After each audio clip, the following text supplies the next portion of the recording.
사회생활을 하다 보면 아는 사람이 점점 늘어나는 것을 피할 수가 없는데요. SNS의 발달 덕분에 옛날처럼 연락을 끊기도 힘든 요즘, 너무 많은 사람들과 사귀느라 정작 나를 돌아볼 시간이 모자란 것은 아닐까요? 이번 영상에서는 남들을 배려하기로 유명한 일본 사람들이 말하는 인간관계를 정리해야 하는 이유와 정리하는 방법에 대해 알아보겠습니다. 인간관계를 미니멀하게 하면 시간과 감정의 소모가 줄어들어 그만큼 본인을 돌보기 쉬워진다고 하는데요. 일본의 한 미니멀리스트는 던바의 법칙을 들어 인간관계를 미니멀하게 유지해야 할 필요성에 대해 설명합니다. 던바의 법칙이란 옥스퍼드 대학 진화심리학 교수 로빈 던바의 연구로 밝혀진 인간관계의 생물학적인 용량인데요. 그에 따르면 사람이 친밀한 사회적 관계를 유지할 수 있는 생물학적인 한계는 150명까지라고 합니다. 그런데 이 150명의 법칙을 반대로 생각해보면 생물학적으로 우리의 두뇌는 150명의 친구들을 연결하도록 미리 프로그래밍되어 있다고도 할 수 있습니다. 하나의 마을 집단에 속하는 것이 개체의 생존 확률을 높여주니까요. 그래서 신석기 시대부터 최근까지 사람들은 150명 규모의 큰 집단을 이루며 평생토록 그 안에서 지냈습니다. 지금도 시골 마을의 인간관계는 비슷한 느낌이죠. 그런데 문제는 지금처럼 산업화된 사회에서는 끊임없이 낯선 사람들을 만나거나 익숙한 사람과 헤어져야만 한다는 것입니다. 이전에는 태어나면서부터 미리 정해져 있던 150명의 친구들과 평생 함께 살았지만 지금은 이사, 입학, 입사, 전직 등을 거칠 때마다 낯선 사람들끼리 친하게 지내려고 노력해야만 하게 된 것이죠.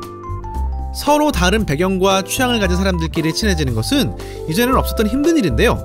이처럼 현재의 사람들은 인간관계에서 이전보다 훨씬 많은 에너지를 소모하기 때문에 150명의 친구 슬롯을 전부 채우려는 뇌의 욕구를 절제하지 않는 한 인간관계가 가져오는 피로에서 벗어나기 힘들었다는 것입니다. 가장 적게는 가족을 포함해서 5명, 그보다 많을 경우에도 15명 안으로 관계를 유지하는 것이 가장 효율적이라고 하네요.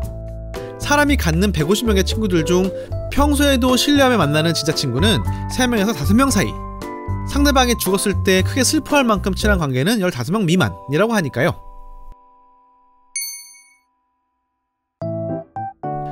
우선은 만났을 때 스트레스를 느끼게 하는 사람, 그리고 혹시 언젠가 도움이 되지 않을까 해서 만나는 사람부터 정리해 나갑니다. 하지만 상대방의 입장에서 생각해보면 관계를 정리당한다는 것은 큰 상처가 될 수도 있는 일이니까 앞으로 관계를 이어가지 않기로 한 사람에게는 더욱 정중하고 부드럽게 대할 필요가 있겠죠. 그런 방법 중 하나로 식사 초대 등을 거절할 때에 불러줘서 고맙다는 감사의 말을 전하는 것이 있습니다.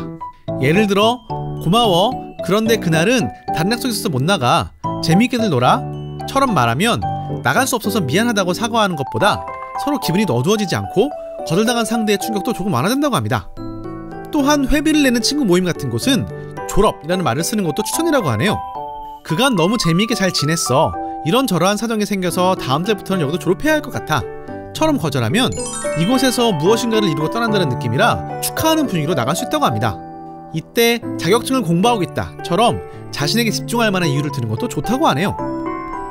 SNS를 끊는 것도 사람들로부터 멀어지는 간단한 방법입니다. 세상 모든 번뇌의 근원 중 하나인 인스타그램 계정이라면 그냥 탈퇴하는 게 좋겠지만 라인이나 카톡이라면 갑자기 계정을 탈퇴하는 것이 너무 모가나 보일 수도 있습니다. 이럴 땐 계정을 그대로 유지하고 자기소개 같은 곳에 휴면 계정이라는 표시와 함께 이메일 주소를 적어둔 채 앱만 삭제하는 쪽이 더 무난한 방법이라고도 하네요. 가장 중요한 5명과 연락하기 위해서는 대신 왓츠앱이나 텔레그램 같은 마이너한 앱을 쓰는 것도 나쁘지 않을 것 같다고 합니다.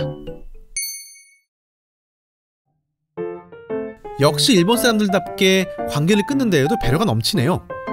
팬데믹 사태로 사람과 만나기 어려워진 환경을 두고 일본에서는 이를 외롭다고 생각하는 한편 인간관계의 스트레스가 줄었다고 느낀 사람도 많았다고 하는데요.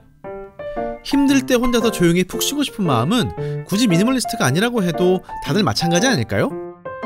쉬고 또 쉬다 보면 언젠가 다시 옛날에 만났던 그 이상한 사람들이 궁금해진 날이 올지도 모르겠습니다. 좋은 하루 되세요.